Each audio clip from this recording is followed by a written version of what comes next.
You are Carolee Shebesh? I am Dr. Carolee Shebesh.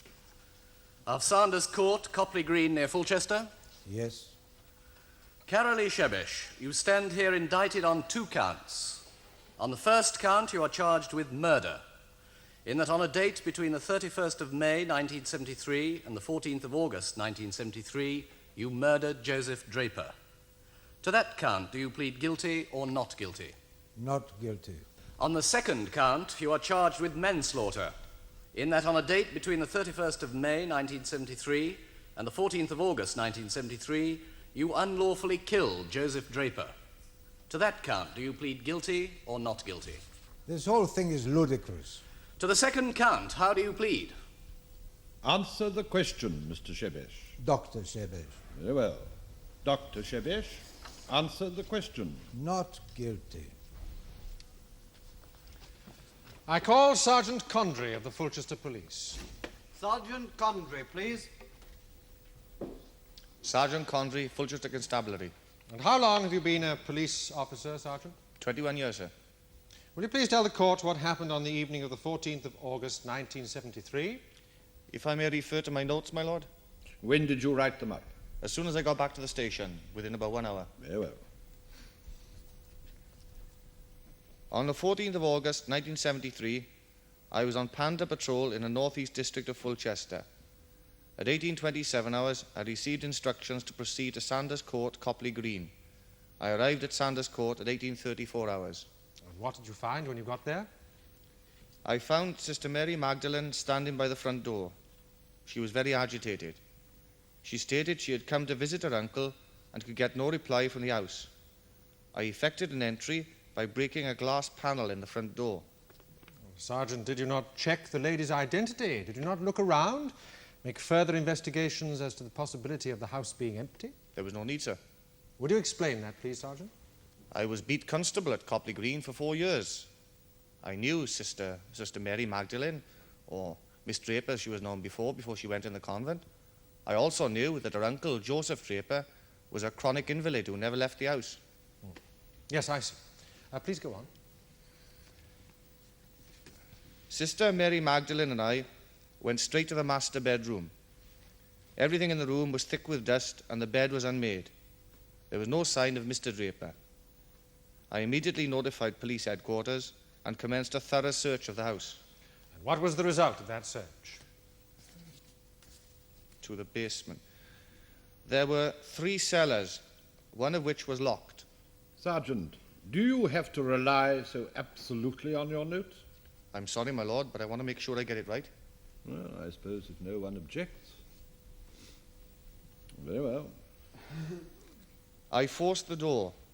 Inside this cellar, there was a large deep freeze cabinet with a transparent plastic top. Inside the cabinet, I saw the body of Joseph Draper. What action did you take?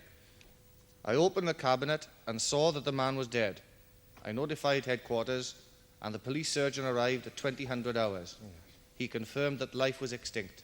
We shall be hearing from the police surgeon in due course, my lord. Now tell me, Sergeant Condry, did anything else occur while the police surgeon was making his examination? Yes, sir.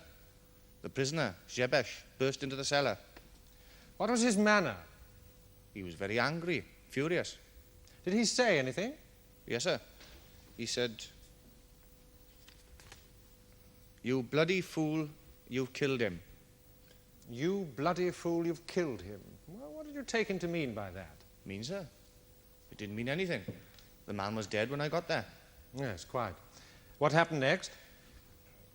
I said, "Who put Mr. Draper in the cabinet?" He said, "I did. Who else, you bloody fool?" I asked him to accompany me to the station. He was cautioned and charged at 23:30 hours. He made no reply and declined to make a statement. Thank you, Sergeant. Sergeant Condry, you're an experienced police officer. 21 years, sir. Yes, 21 years. 4 of which were spent as beat constable at Copley Green. Yes, sir. And you knew Joseph Draper? Yes, sir. And Miss Draper? Yes, sir. And Dr. Shebesh? Oh, aye. I knew him all right. Do I detect a note of bitterness in your voice, Sergeant? Sergeant, is it not a fact that as a result of complaints, a number of complaints laid against you by Dr. Shebesh, you were transferred from the Copley Green precinct to the country district of King's Camber, where you languished for 9 years? He had it in for me. But you have the last laugh, haven't you? Mere 16 years later, you're getting your own back. In what way, Mr. O'Connor? I'm coming to that, my lord. Now, Sergeant Condry, let us move on to the 14th of August last year, when you were on Panda patrol. Oh, incidentally, is it not unusual for a sergeant to be on Pandas? We were very badly undermanned at the station. There was no one else available. Oh, I see. When there's no one else, send for Sergeant Condry. Well, I'm very experienced in Yes, the we operation. know, Sergeant. You are a very experienced police officer. Now, tell me, what did you find when you arrived at Sanders Court? No, not from your notebook, Sergeant. From your memory, if you don't mind. Well, did you knock on the door yourself? Did you ring the bell? Was the bell working properly? Well, come on, Sergeant. You're a very experienced police officer. It is normal procedure. Oh, Miss Draper, Sister Mary Magdalene told me that... Oh, yes, of course, Sergeant. And you knew her, so that was all right. Very well. Let's move on to the master bedroom. No, don't bother, Sergeant. Let me read from your notes. Everything in the room was thick with dust and the bed was unmade. There was no sign of Mr. Draper. Tell me, if Mr. Draper had been on holiday, would you have noticed anything different? He never went on holiday, ever. He was in the cellar. I found his body. So you did, subsequently. In a deep freeze cabinet, you said. Yes, sir. Would you describe the cellar to us?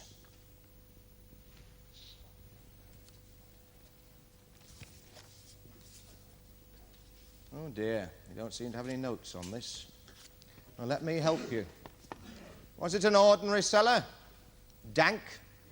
Cobwebbed? Lots of discarded crates and old bottles? No. It was clean. Clean?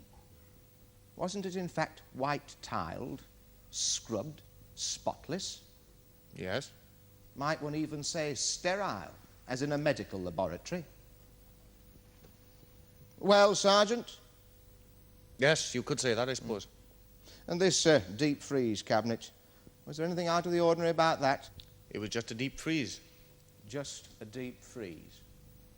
Sergeant, would you look at a photograph of what you call just a deep freeze, please? Mr. Harbistay, have you seen this? The photograph is agreed evidence, my lord. Exhibit 1, my lord. Now, just look at that photograph, Sergeant. Is that what you found in the cellar? Yes. And do you still refer to it as just a deep freeze? There was a body in it. A dead body. How'd you know he was dead? The police surgeon said he was dead. Yes, 40 minutes later. I could see he was dead.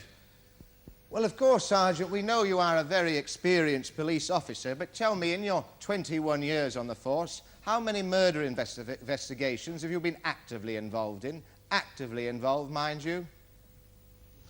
Well, were there any in your 4 years on the beat at Copley Green? No, sir. During your 9 years at King's Camber? No, sir. Well, in your 8 years at Fulchester, your duties have been almost entirely at the station desk. So we can hardly consider your on-the-spot instant recognition of a corpus delicti as expert testimony, can we? I tried for pulse and breathing. There wasn't any. Sergeant, would you agree that the prime rule on the discovery of a body in admittedly unusual circumstances is that nothing should be touched or moved that might destroy evidence? Yes, but I had to see whether he was alive or not. Yet you barged in and you broke open the cabinet. You broke the first and basic rule. Yes, but I had no option. I had to see if he was dead. Exactly. You opened a cabinet in which Joseph Draper, a retired merchant, was being maintained in a state of suspended animation under a process which was developed by my client, Dr. Shebesh. A state from which he could have been revived at any time by my client's expert hands, until you, in your zealous pursuit of justice, destroyed the life-preserving equipment. Well, I didn't think that there was... No, you didn't, Sergeant. But think now. Do you now understand what my client meant when he said, "You bloody fools, you've killed him"?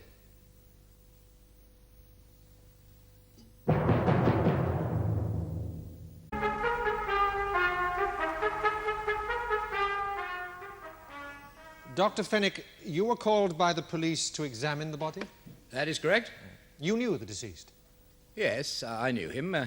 Not personally, of course. He wasn't a patient or anything like that. No, I knew him as a local resident. He was a bit of a legend locally, old Joe Draper. Millionaire, eccentric, you know, the sort of thing. Yes, quite. Please proceed.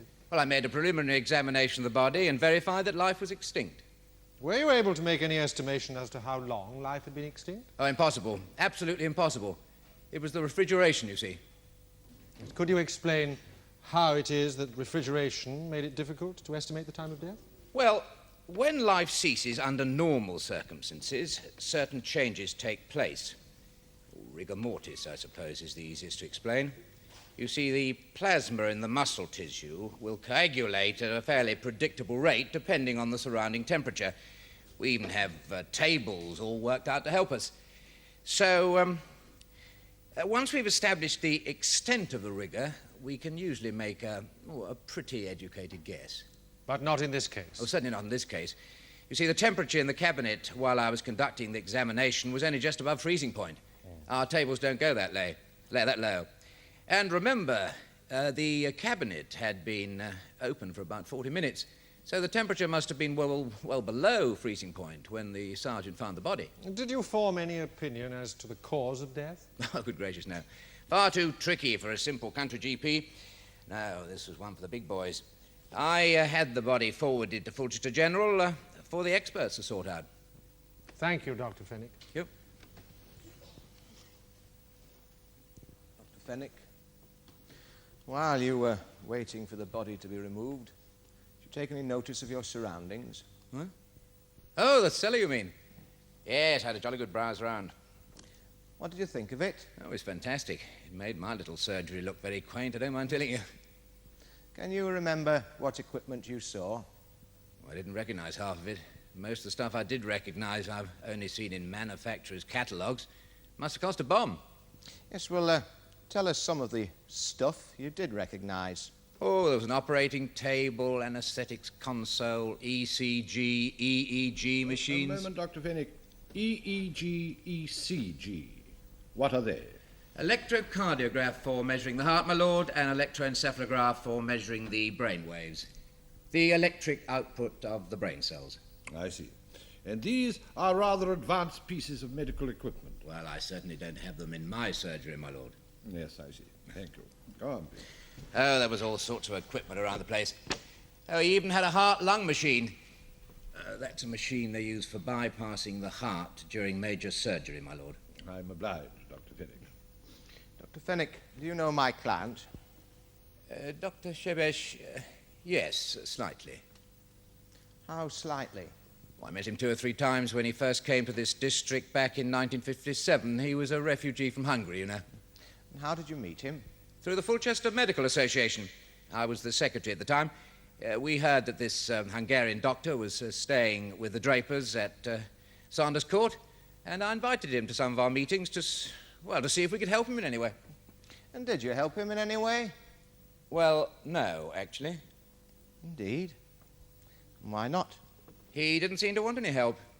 We offered him the choice of a number of hospital posts, but he turned them all down out of hand. Did he give any reason? No. I suppose he thought the jobs were beneath him. And weren't they? Well, he certainly was a very highly qualified physician, but, I mean, you can't expect to just stroll into a strange country and start at the top of the heap, now can you? Did you welcome him socially? As I said, he came to some of our meetings and we were all rather glad when he stopped. Why was that? We did nothing but criticize. Everything we did was wrong, according to him. Our methods were old-fashioned. We were living in the past, according to him. You know, he actually offered to sell me an electronic stethoscope he'd invented. I mean, what would I want with an electronic stethoscope? I take it you didn't buy it. Why should I? I'm still using the stethoscope my father gave me on my graduation. Works all right for me now. I'm sure it does. So, Dr. Shebesh went out of your ken until the 14th of August last year, then? That's right. Billy walked into that cellar and called me a bloody fool. The arrogance of the man. Didn't he try to explain to you what you'd done? He was practically incoherent with rage. He kept rambling on about suspended animation, metabolic stasis, all sorts of nonsense. Nonsense to you, perhaps, Doctor, because it was beyond your medical experience and comprehension. Medical nothing. It was pure science fiction. As penicillin was in the 1930s, Dr. Fenwick, as kidney dialysis was in the 1940s, as an open-heart surgery was in the 1950s. That will be all, Dr. Fenwick. Does your lordship have any further questions? No. Very well, thank you, Dr. Fenwick. You may go. Thank you, my lord. I call Professor Alistair Sunters. Professor Alistair Sunters, please.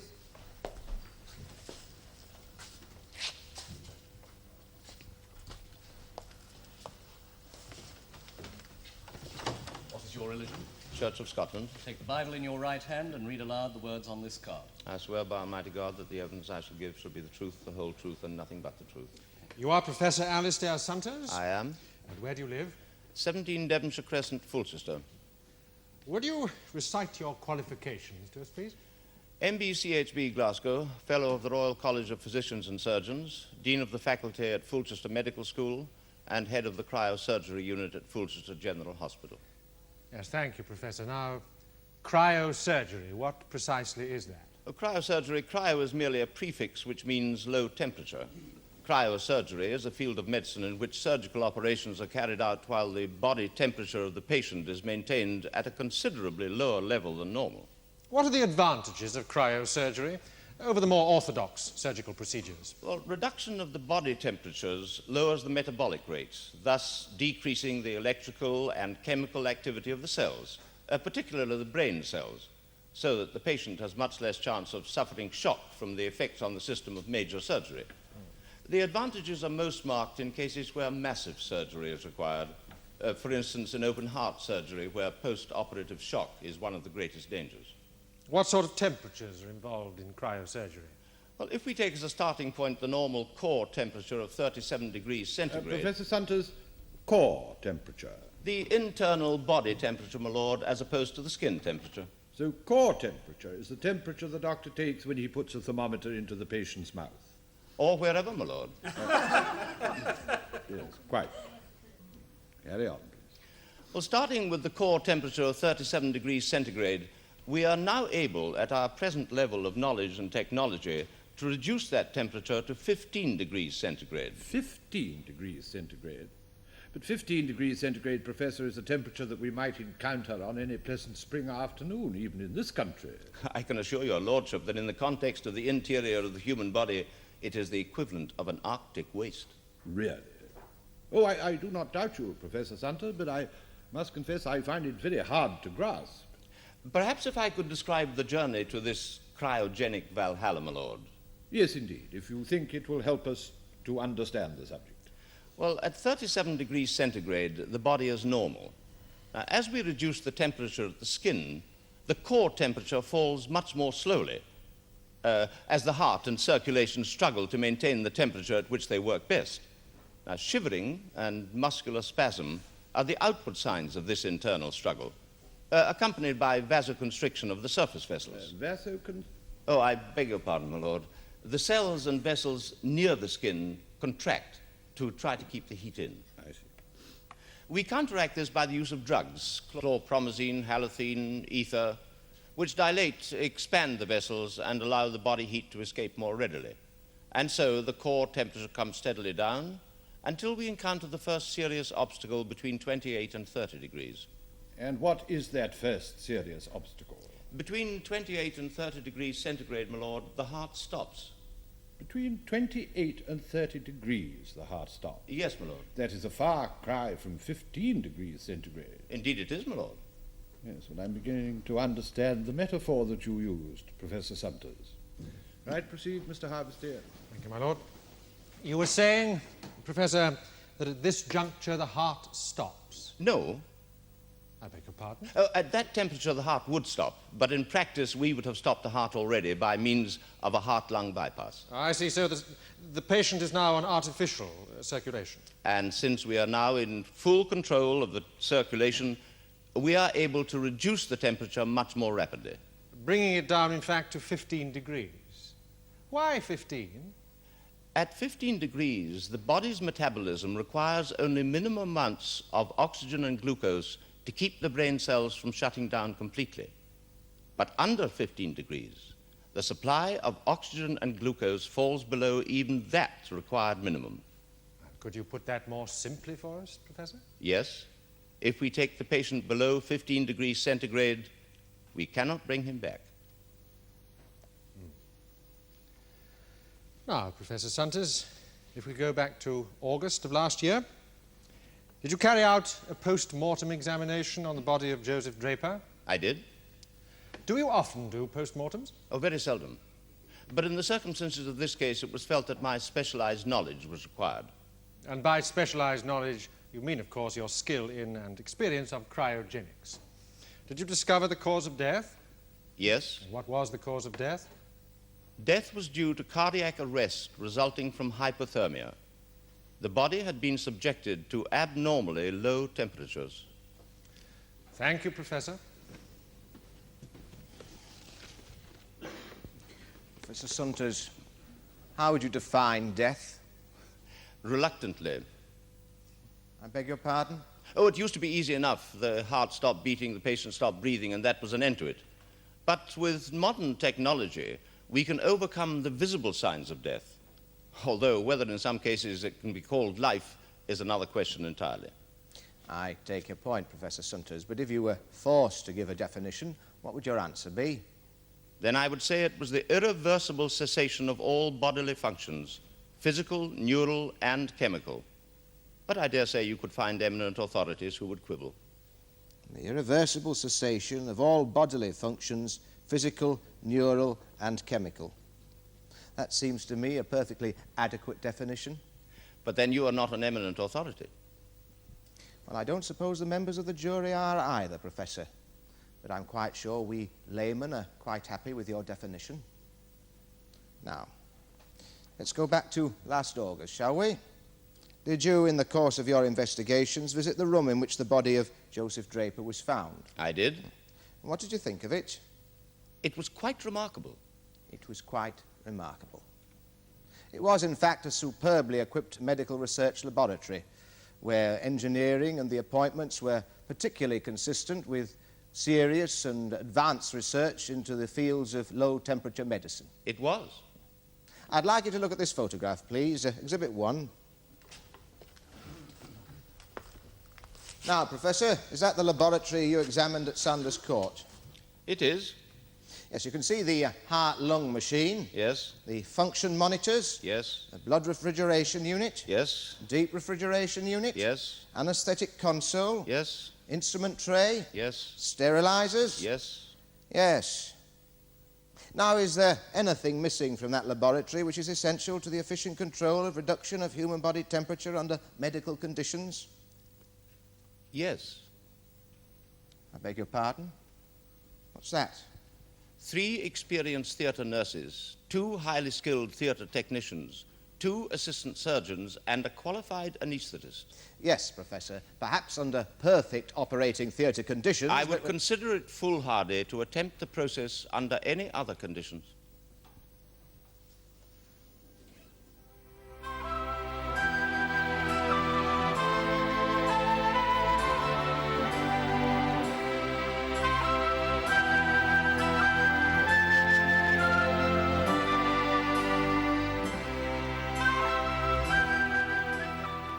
The case of the Queen against Shebesh will be resumed tomorrow in the Crown Court.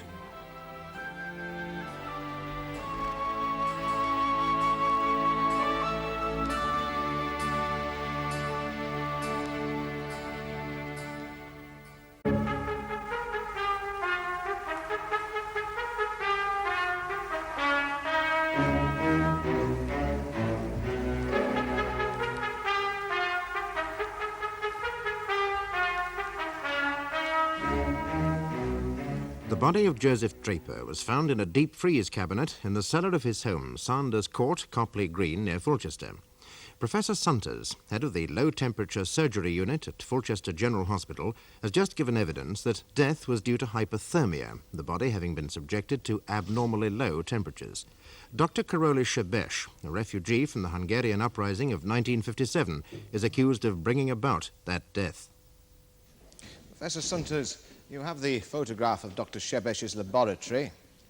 Leaving aside for the moment the question of staffing, is there any piece of equipment missing from that room that will be essential in the process under discussion? No.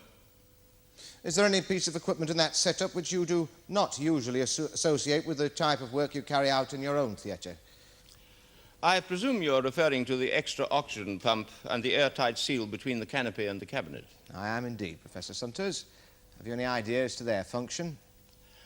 I should imagine they are there to create a hyperbaric chamber within the cabinet. That is, a chamber in which the atmospheric pressure could be regulated. And what would be the point in that? Well, one of the dangers in low-temperature medicine is the reduction of oxygen in the blood and brain cells. A hyperbaric chamber would force extra oxygen into the cells. Thereby increasing the patient's chances of sustaining life. In general terms, yes. But you don't use this equipment in your own theatre? For the very simple reason that if the patient is sealed in a hyperbaric chamber, we cannot get at him to operate. But he would be able to withstand even lower temperatures than the 15-degree limit that you've set yourself. Well, yes. Professor Sunters, are you acquainted with the concept of cryogenically induced suspended animation? As a concept, yes. As a reality, no. Well, let us discuss the concept then, shall we? The idea behind it is quite simple, is it not? If a person is suffering from a disease for which medical science has no cure, he is placed in suspended animation until such time as medical knowledge catches up and with his affliction, and then he is revived and treated. Is that not so? That is the basic concept, yes.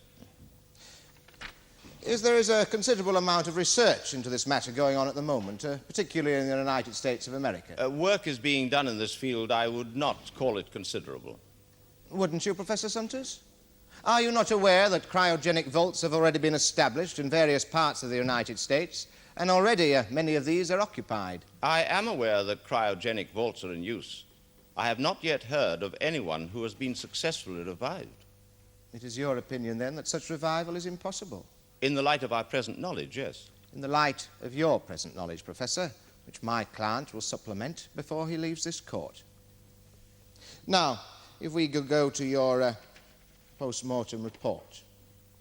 Cardiac arrest resulting from hypothermia. The body has been subjected to abnormally low temperatures. That is what you said, isn't it? Yes. Yes, well, can you give the court some idea as to how this happens, please? Well, as I explained earlier, between 28 and 30 degrees centigrade, the heart stops. Oh, a momentary digression, Professor. When you were examining the body of Joseph Draper, did you notice anything untoward? In what way? Well, any evidence of surgical attention? Yes, there were cannulae. That is, small lengths of plastic tubing, 2 of them. One leading from the femoral artery, the other into the femoral vein. And what would be the normal purpose of such tubing? They could have many purposes. Oh, please, Professor, isn't the most likely purpose to facilitate connection to a heart-lung machine, as in the photograph? Yes, indeed. Therefore, we can take it that Joseph Draper did not die when the temperature reached 28 or 30 degrees centigrade. No, of course not. Right. Let's go a little further along the road to the cryogenic Valhalla, to use your own expression. What happens at 15 degrees? This, in my opinion, is the area in which death occurred. You see, the crucial point here is the acidity of the blood. Normally, the pH factor in the blood, that is, the amount of acidity, is 7.38. Now, with the minimal amounts of oxygen and glucose available at this low temperature, acidosis takes place. The pH drops, and within a very short space of time, it is fatally toxic. But wouldn't the hyperbaric chamber give more oxygen into the blood? It might increase the limit marginally down to, say, 10 degrees. 5 degrees? I have no experience of such conditions, but I doubt it. There are other factors. Such as? Oh, they're not important. The important thing is the blood pH. Normal is 7.38. I measured the blood pH at the post-mortem. It was 6.9. Now, that is lethal. Anything that happened after that is of no significance. Now, Professor, I want you to listen carefully. Suppose a human body is taken down to 15 degrees and the blood factor is being maintained at 7.38. Suppose that that body can be almost instantaneously brought to a sub-zero temperature. Would the pH factor change? No. At sub-zero temperatures, all chemical action would be arrested. Yes, but when the refrigeration was removed and the body temperature started to rise again, what would happen to the pH factor then? Once above freezing point, acidosis will begin to take place. And what was the temperature of the body when you conducted your post-mortem? Normal for a dead body on an examination table. And you found a blood pH of 6.9. Now, Professor, did the acidosis take place when the body temperature was falling or when the body temperature was rising? As, for instance, when the cryogenic unit was prematurely opened by Sergeant Condrey. What? No, no. It had to be when the temperature was falling. Is that your knowledge and experience talking, Professor? Or your reluctance to accept that this man has done more on his own than you and your highly skilled team have managed in all your years of research? My knowledge and experience accumulated over a great many years. Thank you, Professor. You wish to re-examine, Mr. Harvester? Yes, just one question, my lord. Professor Santos, is there any doubt at all in your mind that Joseph Draper died as a result of being subjected to abnormally low temperatures?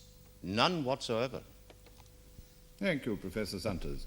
You may leave the court if you so wish. Thank you, my lord. I call Sister Mary Magdalene. Sister Mary Magdalene, please.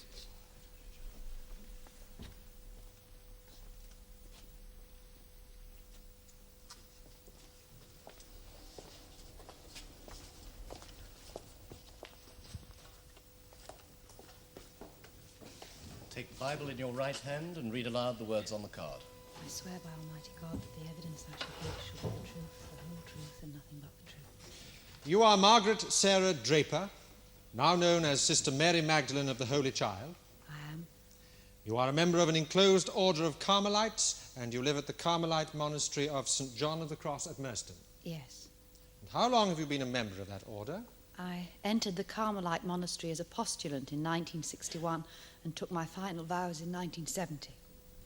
Now, will you tell us, please, of your visit to Sanders Court on the 14th of August last year? A moment, Mr. Harvester.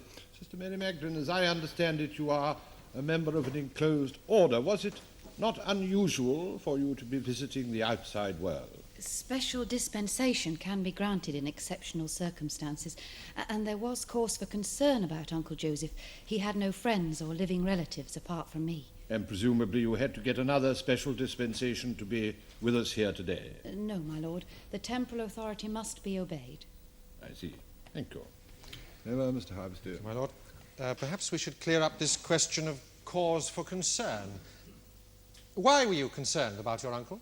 On the 1st of every month since I entered the monastery, I received a letter from Uncle Joseph. On the 1st of June last year, I didn't. And this caused your concern? Not really. There could have been many reasons for this. The letter may have been lost in the post. I wrote to my uncle and told him I hadn't received the letter and suggested he looked into the matter. And what was the result of your letter? Well, I didn't expect a reply until July the 1st. My uncle was a man of habit. And did you receive a reply on July the 1st? No. What was your reaction to that? Well, at first I thought he must have died, but then I realized that as his next of kin I would have been informed.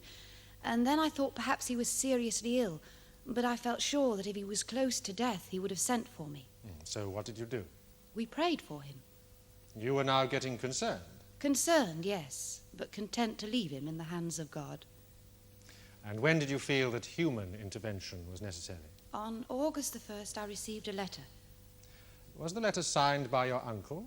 It did not look like his usual signature. May she be shown exhibit number 2, please? Was that the letter? Yes. My lord, it may expedite matters if I tell the court it is not disputed that my client wrote this letter.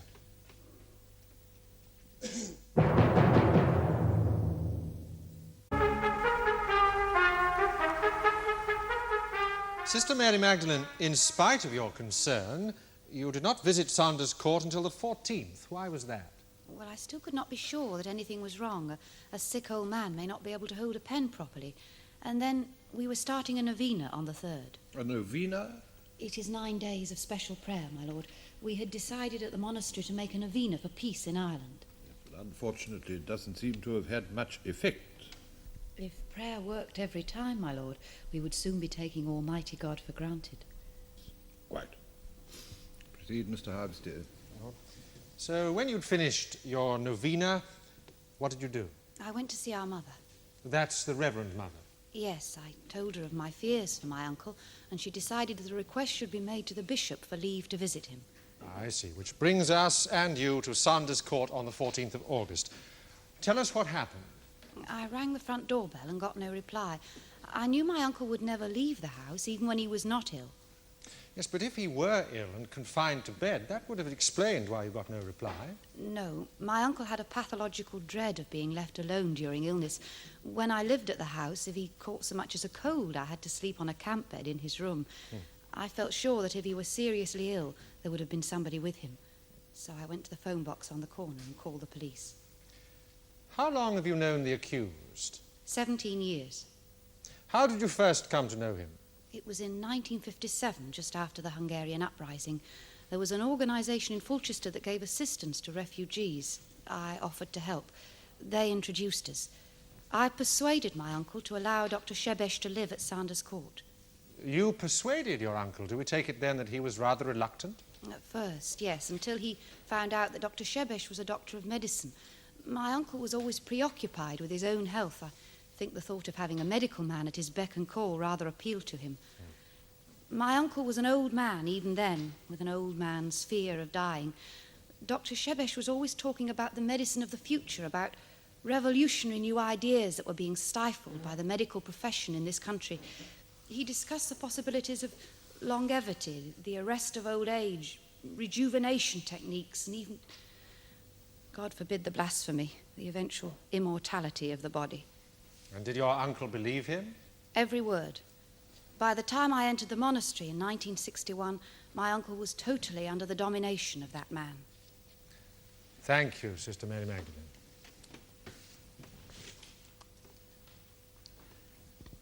Sister Mary Magdalene, you say your uncle was under the total domination of this evil man. I did not say he was an evil man. That is for God to judge. Indeed, it's my mistake. Your uncle was under the total domination of this man. Yes. And yet, in 1961, you left your uncle to his tender mercies. I had been given a vacation by the grace of God. I never ceased praying for him. So, Sister Mary Magdalene, off you went to your convent, leaving behind Dr. Shebesh in full command. No qualms. I had many qualms, but there was nothing I could do about it. But there'll be ample opportunities for you to visit Sanders Court to see that your uncle was all right. We're a closed order. When you've taken your final vows and gone within the walls, yes. But as a postulant and novitiate, visits to the outside world are not impossible, are they? No. Well, how many times did you visit your uncle between 1961 and 1970? None. None? Your only living relative, and you did not visit him once during this time? Didn't you want to see him? I would have liked very much to have seen my uncle. I had no desire to see him. That was not always the case, was it, Sister Mary Magdalene? Well, was it, Sister Mary Magdalene? Oh, my lord, we are concerned here with the death of Joseph Draper, not with what may or may not have been the attitude of this witness to the accused some 15 years ago. O'Connor is entitled to elicit Sister Mary's attitude to the accused. It's relevant to her credit. As you wish, my lord. Very well, Mr. O'Connor. Lord. There was a time, Sister Mary Magdalene, when you had a great desire to see Carolee Shebesh. Is this not so? I was a young and foolish girl. In 1959, when Dr. Shebesh was considering going to America, did you not offer yourself to him as an inducement to stay? No, it wasn't like that. We were never lovers, believe me. I didn't suggest you were, Sister Mary Magdalene, because my client didn't fancy you at all, did he? And it was from that moment on that you took an intense and bitter dislike to him, perhaps even a loathing. My lord, I really must protest. This would seem to me to be nothing more than an attempt to smear this good lady's name and reputation. It can have nothing to do with this trial. Mr. O'Connor, you are entitled to cross-examine as to credit, but it might be kinder to start with the general rather than the particular. Yes, my lord. Right then, Sister Mary Magdalene. You say that when you left Sanders Court in 1961 to enter the monastery of St. John of the Cross, your uncle was under the complete domination of Dr. Shebesh. Yes. And by that time, too, you and Dr. Shebesh hated each other. I hate no one. That's very Christian of you. But Dr. Shebesh is not a Christian, is he? Did he hate you? I don't know. He certainly behaved as if he did. I see. Did your uncle approve of your entering this convent? He didn't approve or disapprove. He couldn't understand. So, off you went to your enclosure, leaving behind an uncomprehending uncle under the complete domination of this man who hated you. If you put it like that. And yet, dominated by a man who hated you, your uncle wrote to you on the first day of every month for 12 years. Were his letters full of bitterness and recrimination? No. Well, what did his letters contain, then, Sister Mary Magdalene? Mostly local news, and always he asked me to pray for him. And what else did these letters contain? A cheque for £100. Every month, for 12 years, £100. Written by a man who was under the complete domination of this man who hated you, this evil, sponging money grabber. And yet this evil money grabber stood idly by and watched nearly £15,000 trickling through his fingers. My uncle was a very rich man. Yes, but Dr. Hebesh hated you, you say. Wouldn't he try to stop it out of spite? Perhaps he did try. He didn't succeed. Well, that doesn't sound like a very complete domination, does it? And then there's the question of your uncle's will. I take it you have seen it? Yes. Who's the sole beneficiary? I am. So it all goes to the order of which you are a member. Yes, we own nothing. It all belongs to the order. So this evil man, who abhors and detests all organized religion, couldn't get your uncle to change his will. Well, that doesn't sound like complete domination either, does it? Thank you, Sister Mary Magdalene. Yes, Sister Mary Magdalene. Before you entered the monastery, what was your function at Sanders Court? Apart from being a companion to my uncle, I was also his personal secretary. So you were closely involved in your uncle's financial affairs? I kept his accounts, made out his tax returns. What was your uncle's financial situation in 1961? He had an income from investments of around £65,000. His capital stood at approximately £800,000. Yes. Has the estate been wound up yet? Not yet, but the figures are nearly complete. Now, an estate that was worth £800,000 in 1961 must be worth well over the million mark by now. It should be. And is it? From the figures I have seen, it will fall considerably short of 100,000. Thank you, Sister Mary Magdalene. Does your lordship have any further questions? No. Thank you. You may go now, sister. That concludes the case for the prosecution, my lord. I call Dr. Carolee Shebesh.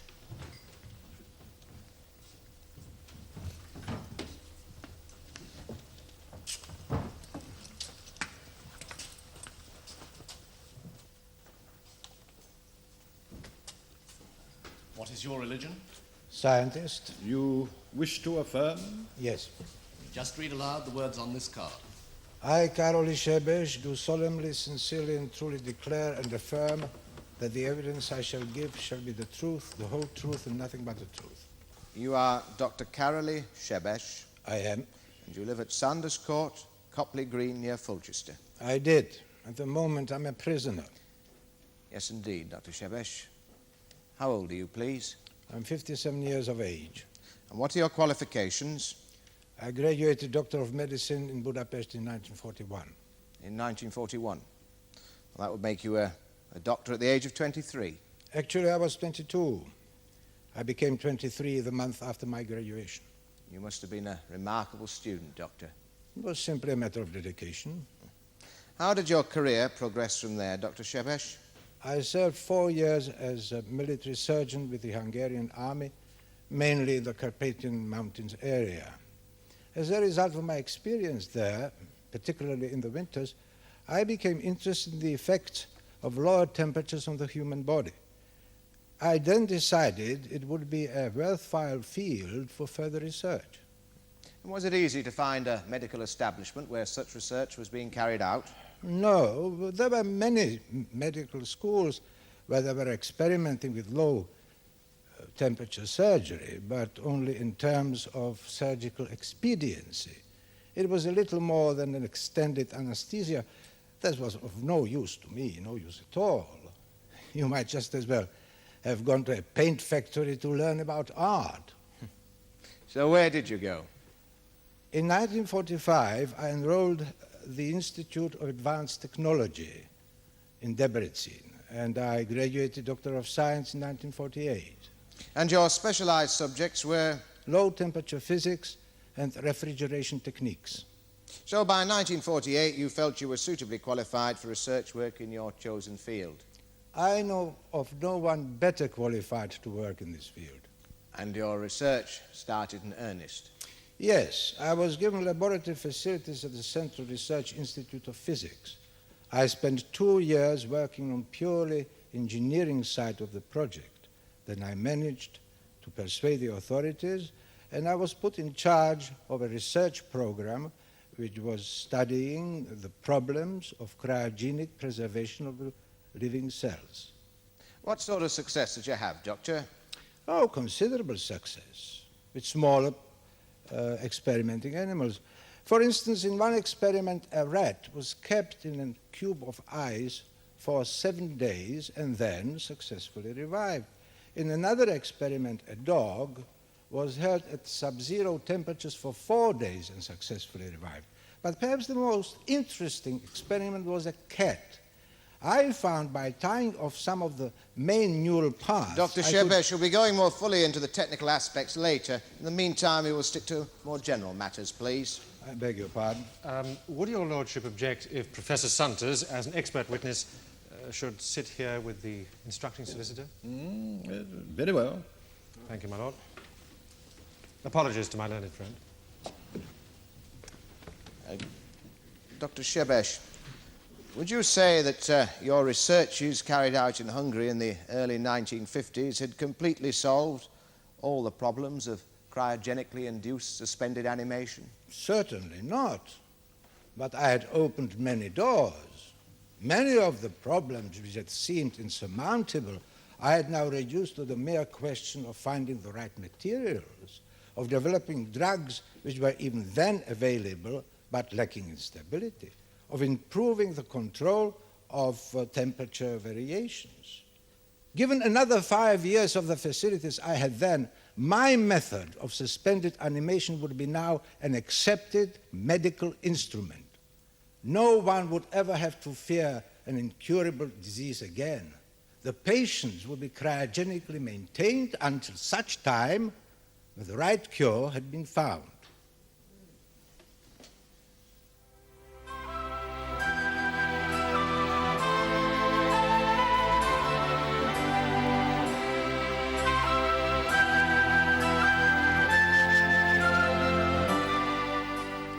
The case of the Queen against Sebesh will be resumed tomorrow in the Crown Court.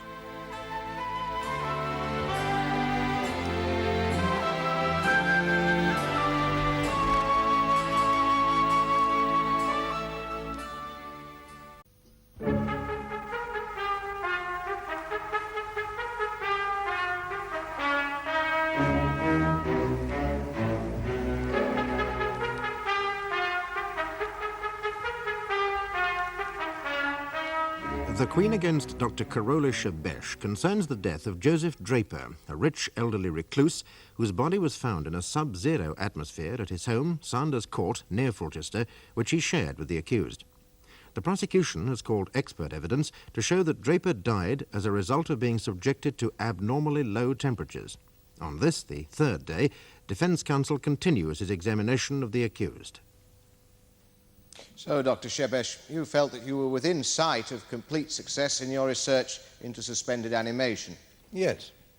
But as a result of the Hungarian People's Revolt in October 1956 and the subsequent social and political turmoil, your research work was brought to an abrupt end.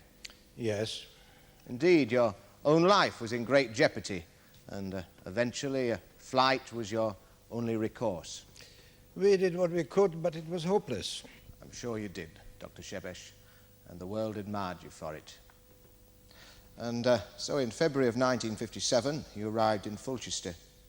Were you able to continue your research? No, I wrote to every medical center where they were investigating to low-temperature surgery and offered my services. There was no program of research into suspended animation, at least nowhere near the area in which I wanted to work. Did you receive any offer of employment? Yes, from Professor Santos, post as senior technician in his low-temperature operating theater. He wanted me to be a plumber. So here you were, a stranger in a strange land, with talents, skills, experience, and qualifications virtually unequaled in the Western Hemisphere, and yet you could find no one to listen to you. One man listened. And who was that one man? Joseph Draper. And how did Joseph Draper show his interest? He told me I could stay at Sanders Court as long as I wished, and equipped for me a small laboratory in the cellar so that I can pursue some of my researches mainly into the development and synthesis of some chemicals and drugs which were necessary for my last experiment. And how did Miss Draper take it? Like a peasant. What do you mean by that? Oh, she pretended to show a great interest in my work at first, but it wasn't long before I realized she wasn't interested in my work, but in me. In 1959, there was a tentative inquiry from America about my work, and I thought of trying my luck there. Margaret suggested I marry her. But you didn't. I had no need of a wife. But you didn't go to America either. No, the inquiry fell through, and Joseph Draper offered to increase my laboratory facilities. Were your experiments showing progress? Oh, they were very promising. It was then that Margaret started to be obstructive. In what way obstructive?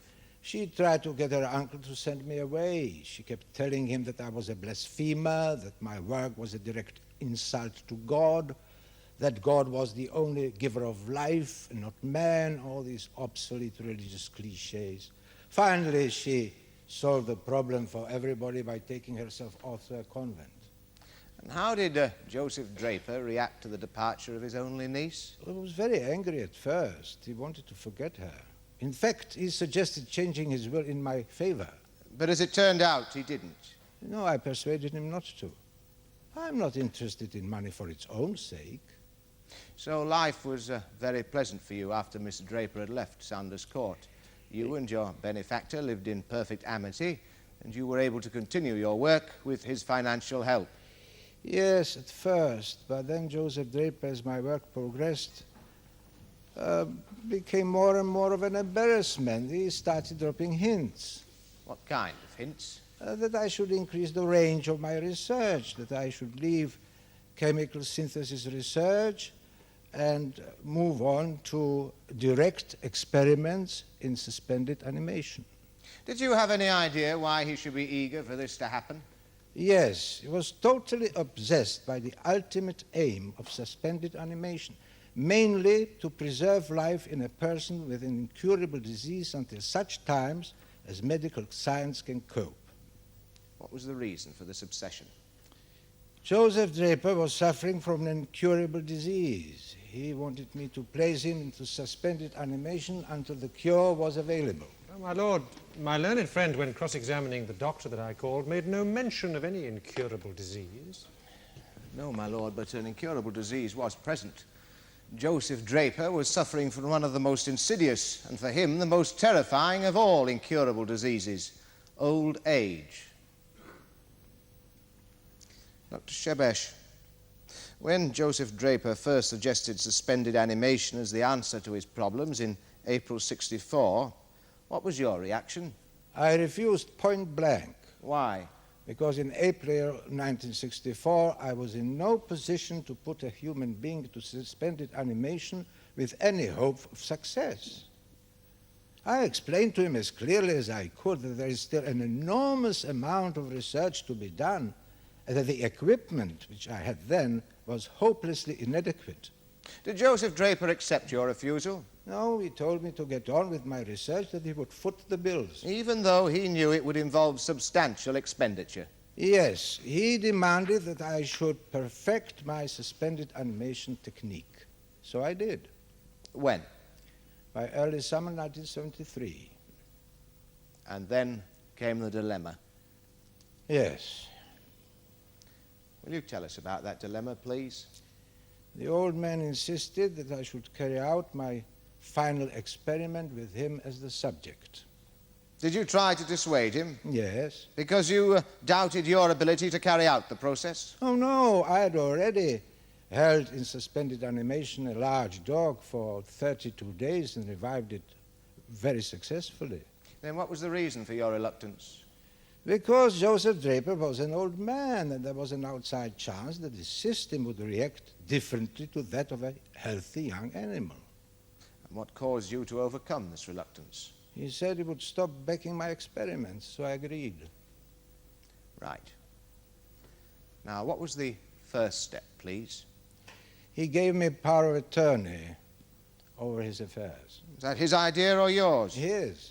He wanted to make sure that he would have enough to live on when he was revived. He trusted me completely. Obviously. Now we come to the crux of the matter. When did you start the process of placing Joseph Draper in suspended animation? On the morning of the 31st of May, I took him down first to 32 degrees and held him there for an hour just to make sure that there were no adverse effects. Then I connected my patient to the heart-lung machine and took him down to 15 degrees, using more or less the same procedures as Professor Selter would. So you have the patient at 15 degrees. Now what? 15 degrees is a danger of acidosis. I checked the blood pH. It was normal for a while, then it started to fall. So I introduced a certain alkali of my own synthesis into the artificial circulation and brought the pH to normal and stabilized it. Now, in his cross-examination, my learned friend will almost certainly ask, what alkali? I will not reveal it in open court.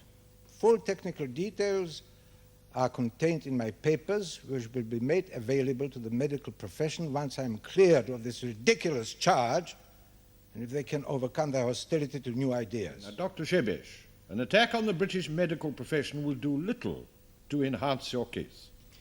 They've been against me from the start. Before I came here, I had done things they still can't even imagine. They treat me like a criminal. Dr. Shebesh, can we return to the process you were describing, please? The longest the patient was held at 15 degrees by them is 40 minutes. I held Joseph Draper at 15 degrees for 3 hours. At the end of the time, the blood pH was 7.38. Even Professor Santos must admit that this is an indication that the patient was still alive. And then? Then I seal the patient in a hyperbaric chamber where I can increase the pressure to 2 atmospheres. This forces more oxygen into the blood. More oxygen is available to the brain cells, and I can reduce the temperature to 4 degrees. At 4 degrees, I check the blood pH and other measurable factors again. They are normal. Now I can reduce the temperature further 10 degrees in less than 1 second, and the patient is in a state of suspended animation to be revived at any time under expert guidance and control. And it is your contention, Doctor, that expert guidance and control were not observed, and that as a result, Joseph Draper died. He could have been saved by science. He was killed by ignorance.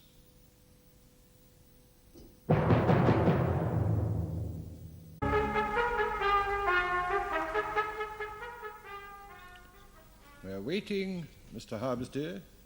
I beg your pardon, my lord. was receiving instructions.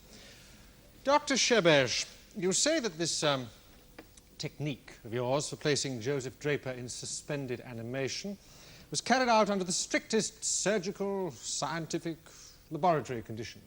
Certainly. Indeed. And you single-handedly did the work that Professor Santos here has informed us would normally be undertaken by 8 people. I designed my laboratory to my own specifications. And since it was a scientific experiment, I presume that every step was noted down to record the progress of your experiment? Of course. So now you're doing the work of 9. How did you manage that? Did you hold the pen between your teeth? I used a tape recorder. If I had been an English scientist, I would have probably used a quill pen.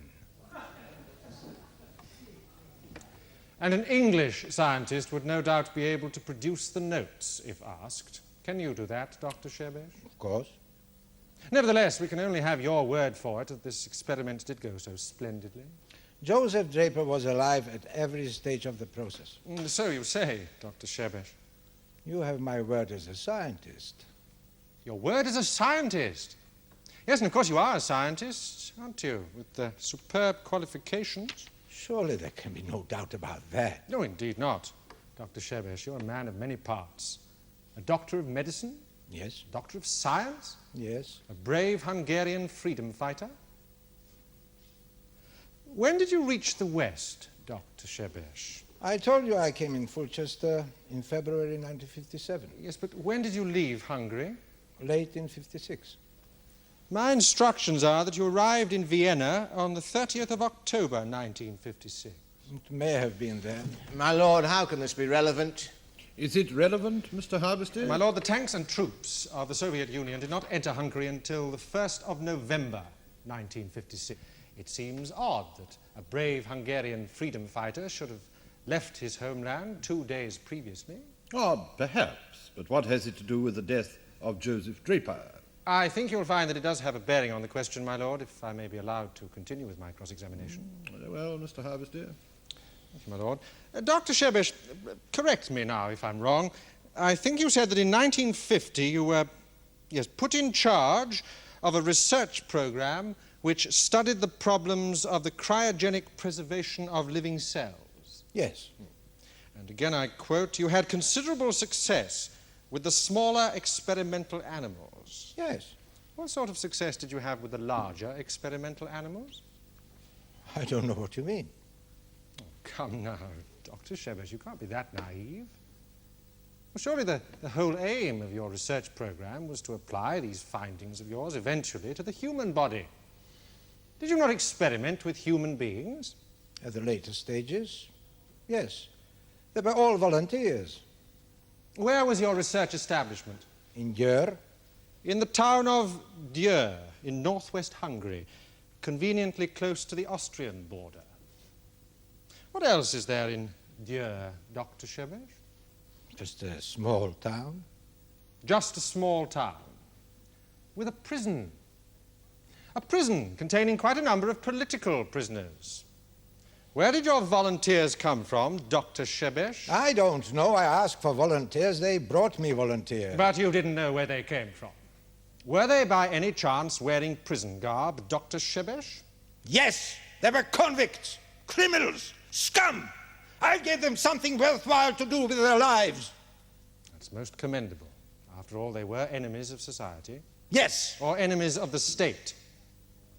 Is it not a fact that all your so-called volunteers were political prisoners, highly expendable in the eyes of the authorities? My lord, we are not here to debate the ethics of totalitarianism. No, indeed, my lord. We're here to decide how much credence can be placed on the words of the accused. This freedom fighter who left his homeland 2 days before the real freedom fighting began. Why, Dr. Shebesh? You were fleeing not from the Russian tanks, but from the real Hungarian patriots of Győr, who sought vengeance for their imprisoned comrades, your larger experimental animals. They would never have understood. They wouldn't ever let me explain. Explain to us now, Dr. Shebesh. How successful were your experiments? I made excellent progress. How excellent? How can you measure progress? In simple numbers, Dr. Shebesh. For example, how many of your so-called volunteers died during the progress of your experiments? How many? 1, 2, 3, 4, how many? The authorities were demanding results. I was only carrying out orders. As Joseph Draper was demanding results, as you were carrying out his orders? That was 20 years ago. This time I knew exactly what I was doing. Indeed you did, Dr. Shebesh. You knew that Joseph Draper dead would mean an end to your security. You knew that a death certificate in Joseph Draper's name would be your passport to poverty. And you knew that your science fiction playroom in the cellar would ensure that the death of your benefactor would not come to light until it suited you. Oh yes, you knew what you were doing, Dr. Shebesh. But then, of course, you always did. You wish to re-examine Mr. O'Connor? No, thank you, my lord. Members of the jury, the body of Joseph Draper was found in a deep freeze cabinet. Cause of death, hypothermia. The body had been subjected to abnormally low temperatures. How did the body get into the deep freeze cabinet? The accused put it there. He admits that himself. Let's consider the accused, this highly qualified scientist, who, he would have us believe, found himself unable to get suitable employment in the West. But I would ask you, did he seek such employment? I submit that this is a man who had every reason to fear retribution from the real freedom fighters of Hungary who had escaped to the West. In Sanders Court, he found a sanctuary, and in Joseph Draper, a benefactor. And by preying upon Draper's fear of death, he milked his benefactor for enormous sums of money. In an estate which should now be worth well over the million mark, we can find less than £100,000. Then, with Miss Margaret Draper out of the way and power of attorney in his hand, he had no further need to keep Joseph Draper around. Yet with the old man dead, that would be the end of his game. For the money, or what was left of it, would pass to the monastery of St. John of the Cross. But Dr. Shebesh had his way around that, and he made full use of it. His gift brought not suspended life, but suspended death. And that, in my belief, as I'm sure it must be in yours, is murder.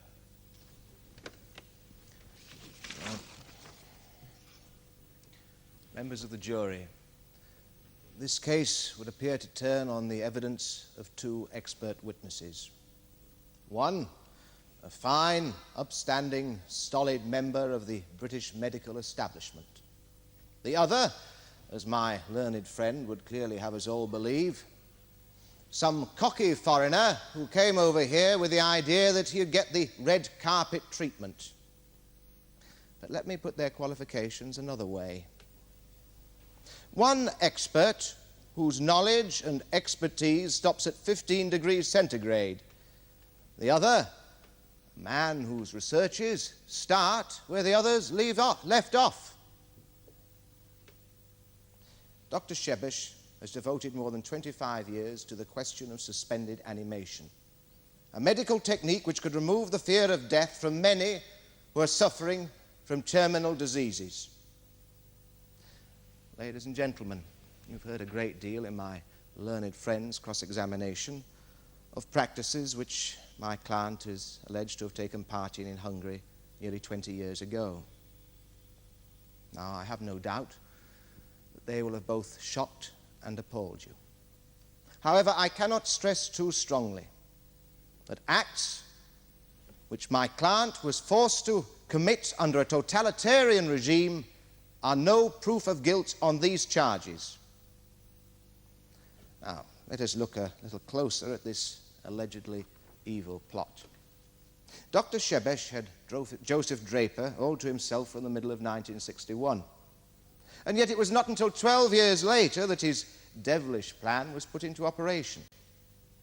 At any time he could have stuffed his man into the deep freeze, or a trunk for that matter, and enjoyed his ill-gotten gains. But he didn't. So why did he wait? Because my client was a scientist, a dedicated, well-trained scientist, who would not make a move until he knew what he was doing. Sergeant Condry broke the seals on the cryogenic unit. He deprived my client of the only possible chance he had of proving that the success was within his capability.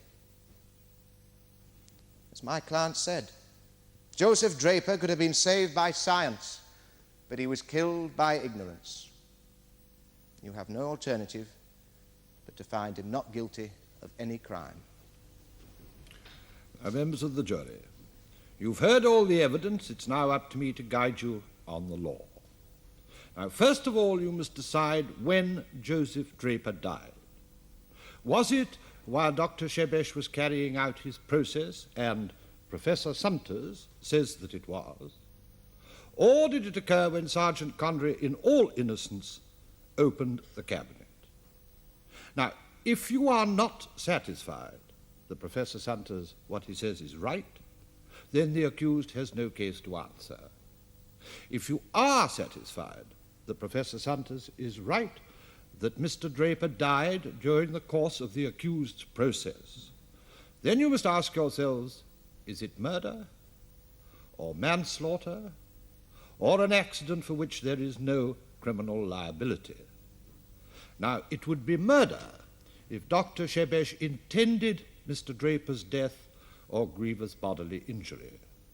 It would be murder if, though he did not intend death, he knew that it was highly probable that death or grievous bodily injury would follow. It would be manslaughter if he did not know that death and grievous bodily injury might follow, but was grossly negligent in not so recognizing. Now, members of the jury, you must remember that it is for the prosecution to prove its case beyond reasonable doubt. And if they have not done that, then you must find for the accused.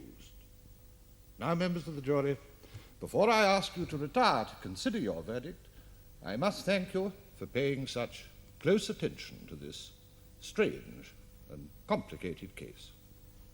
Thank you. All stand.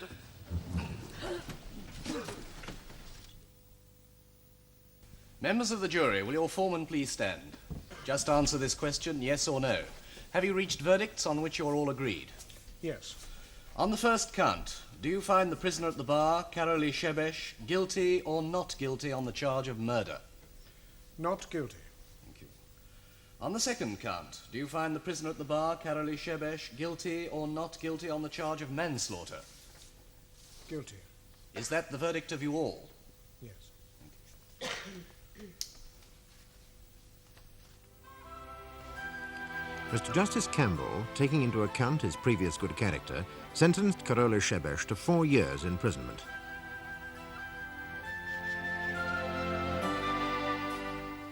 When our cameras return to watch another leading case in the Crown Court.